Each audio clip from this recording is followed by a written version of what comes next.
Hello and welcome to this edition of Ringside Digest. I'm your host Kirk Day, along with my co-host Noah Byrne and Nick Miller. And in this video, we just wanted to go over a few trades that happened from yesterday's deadline, March 3rd. And just the night before, realistically. There was a few trades. I mean, most of it happened, as we know, the week prior, like all leading up to the deadline. And the deadline wasn't very exciting. But there still were a few trades I think could impact a few teams in a positive way. A few big players, you know. So we're just going to go over I think we picked three, and we're just going to go over the top three. And so we're just going to start with the first one here, which is Tyler Bertuzzi. He's going to the Boston Bruins. And now this trade was Tyler Bertuzzi at 50% retained is going to Boston for a 2024 first-round pick that is top 10 protected and a 2025 fourth-round pick. Now, I think it's a good move for Boston. As we know, he's a bit of a gritty guy. Fits the lineup that Boston has, that kind of scheme. You know, physical guys who don't really care. They'll bully you if they can, and if they can do it, they will. He's a good offensive player. He fits. I'll pull up his stats here as well. He's got 15 points in 30 games this year. Or 14 in this one, but 15 as of last night. But yeah, he's a pretty good player. He fits the Boston scheme. He's on the third line in Boston, which is absolutely incredible with the roster they have already. So yeah, I think it's a pretty good trade. What do you think, Noah? Yeah, I mean, the guys like Orlov and Hathaway have transitioned, amazing over there in Boston with their big, strong, heavy edge and strong defensive play. And then you add a guy like Tyler Bertuzzi, who's pretty much Brad Marchand 2.0, that agitator who can put the puck in the back of the net whenever he needs to. You also want to take in consideration the injuries of Taylor Hall and Nick Foligno here as well. If they return before the playoffs, this Bruins team is stacked. But, even if they don't, the Bruins are by far the team to beat. And, in my eyes, they get extra points because they didn't give up on Fabian Lysell. Yeah, I agree. Fabian Lysell was definitely probably asked for in that trade. But anyway, I think that Bertuzzi is better than 15 points in 30 games, don't you think? I think he's a little bit better than that. He obviously hasn't played a lot this year because, injuries and whatnot. But I think the biggest thing out of that trade for me, other than obviously Bertuzzi, is the fact that first round pick is top 10 protected, and that might be bigger than people think, because yeah, you signed Pasternak back, but you might be missing your top two centers next season. You might not have them around, right? Because if they don't win this year, or if they win regardless, I don't know if they're coming back. So I think the top 10 protected is a huge thing in that trade, because that could have really came back and bite them if they had to win the cup this year. I don't think it would have mattered anyway. Everyone would have been happy, but that definitely stands out to me. Yeah, for sure. And with Bertuzzi's chart here, he's fantastic on the offense, and it fits well with Boston because their defense is fantastic as well. The few centers they have in David Krejci and Patrice Bergeron, those two guys are very good on the offense, but also extremely good on defense. So having Bertuzzi as a third line winger with his offensive capabilities, I think it's a pretty good trade, pretty good fit in that team. So I think it'll work out on both sides with what they get back. Because Detroit, they're almost there, and that first round pick, they could either move that, make their own pick. They can work with it. So I'm also not sure the conditions on the pick, or sorry, it's not conditions, just top 10 protected. Never mind. Okay. And then with our next trade here, we have Jordan Greenway going from the Minnesota Wild to the Buffalo Sabres. And in this one, it's just Greenway going for a second and a fifth in 23 and 24 respectively.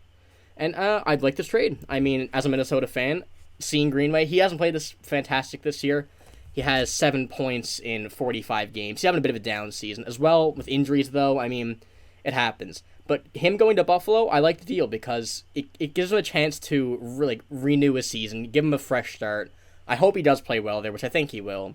And I mean, just like Boston, Buffalo is a group of big guys. Guys like Tage Thompson and Alex Tuck. They like their big forwards. And Greenway does fit that. If you put him with the right people, he can shine. We've seen it last year with playing with Marcus Foligno and Joel Eriksson. But those guys just gelled together and they played fantastic. So I'm excited to see what Buffalo does with Greenway and how he plays there, because I hope he does play good. He's a very good player. I like him very much. So what do you think, Noah? Yeah, I think Greenway is a very capable player. He not this year, but he has chipped in offensively.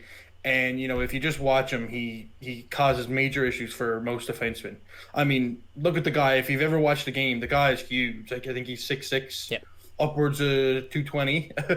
Like that's a massive body there. But like you said, I think a fresh start is what he needs to get back to the player that he once was. And if you add him to that already up and coming Sabres lineup, it's going to be something very interesting to watch.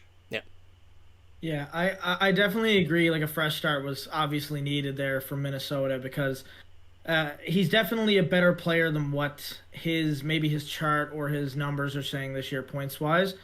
Like obviously, like Kirk, you said last season he was playing pretty well. So I like the addition of another big body into Buffalo. They got a lot of them. We didn't even talk about Dylan Cousins, so that's another big body they have there as well. I like the addition of Greenway, especially with Alex Tuch being out now. I'm not sure if that's long term. I think it might be. So Jordan Greenway, they might have to slot him in on that line there, and maybe try to kindle some kind of chemistry going with that line because that line was doing wonders for Buffalo before he went out. And obviously Tage Thompson is still tearing up. I think he scored again today, so there's no stopping him. But if you add another big body to that line, maybe he can do something even close to what Alex Tuch could do. That line's still going to be all right. Yeah, and that second rounder that Buffalo sent to Minnesota was courtesy of the Jack Eichel trade. So we're still seeing how that trade played out fantastically in the first place, and it's only even getting better, sending a second for Greenway. I mean, it worked out for both teams, but Buffalo definitely comes out as winners in that, or partial winners in that trade for sure. Yeah, but the Jack Eichel trade tree still goes on. Yeah, we're probably going to go on for a good while, too, I feel. And also in that trade, Minnesota was able to clear $3 million cap space, which is quite important for our next trade coming up here, which we have is John Klingberg heading to the Minnesota Wild. I do like this trade. It's for Minnesota. It's a 50% retained for Klingberg going to Minnesota for Andrei Schuster, Nikita Nesterenko, and a fourth in 2025. And I do like it. I mean, Minnesota needs that star defenseman. They really don't have one. Well, they do, I suppose, in Spurgeon and Brodin, but they don't have the depth going down on like either side. Realistically, it's like Kalen Addison and Jacob Middleton are their second line pairing. And that's not going to get you through the playoffs like John Klingberg will. John Klingberg is not the best defensively, but offensively and on the power play, he is very good. Minnesota had an incredible power play last year. This year it's lacking a bit, but adding him will definitely do good for it. As well, Nikita Nesterenko is a very good prospect who was not showing signs that he would sign in Minnesota. So being able to get a return like John Klingberg for him, I think it's a very good deal. And John Klingberg, he will probably be re-signing in Minnesota, hopefully, at a cheaper price. Because he's 50% retained now on $7 million or 7.5? 7. 7, yeah. I think it's 7, yeah. So 3.5. And I would like to see a new contract around that for John Klingberg when he resigns. I mean, we know in Anaheim he's not playing the best, or wasn't playing the best. His charts were a bit low, but I mean, he's still a very good player like we've seen in Dallas. So being able to have him on Minnesota add to what we have already, I do like the deal for us. And I also do like for Anaheim getting a good prospect in return. And yeah, it's just, I like it both ways, mainly for Minnesota. Might be a bit biased, probably a bit biased, but it suits their needs very, very well, I find. What do you think, Noah? Yeah, I think Nesterenko is interesting. I think, Ducks are kind of, they got the young guys that are kind of coming up, and the young wave is kind of ready to take over there in Anaheim. But, I think the big part of this trade is obviously Klingberg's defensive game. It's dropped off a lot. It's dropped off significantly since over there in Dallas. But, he still has some good value offensively, which I think that's kind of why the Wild traded for him, and they're kind of hoping to maximize what they get out of him, in the offensive sense. I think the Wild are trying to push for that first spot in the West, and that's easy to do. I mean, if you want to talk about what the East, all the trades over there in the East versus the West is kind of wide open. I think there's certainly some risk with this as well, with acquiring Klingberg because of his defensive game. But if they could put him in the right situations and manage him correctly, it could pay off very much. Yeah, I think that Klingberg definitely just forgot how to play defense in Anaheim. But I mean, you can't blame him too much for that considering he's in Anaheim, and I mean we all know what's going on there this year. They're in the Bedard lottery, so it's not. I'm not going to put it all on him. I will say, like, he got $7 million in free agency for a reason. Now, if it was past a 1 year term, I don't know if he would have got the same, because I think what was wrong was he was asking for a little bit too much money at first, and that's why it took so long for him to get signed, and then obviously it was only 1 year. Like, he was looking for a little bit more. But I do like the trade for Minnesota. The guy knows how to play on the power play. I believe they have Kalen Addison on their first power play line now, on the back. But I'm not sure. But I believe John Klingberg will obviously help out one of those two lines. I'd say maybe try him with a guy that I don't exactly know how they play over in Minnesota. He's playing with John Merrill tonight. John Merrill? Okay, John Merrill's he's a decent player. He plays good defense on occasion. I believe he's better than he was in Montreal over there in Minnesota. Certainly. Hopefully, anyway.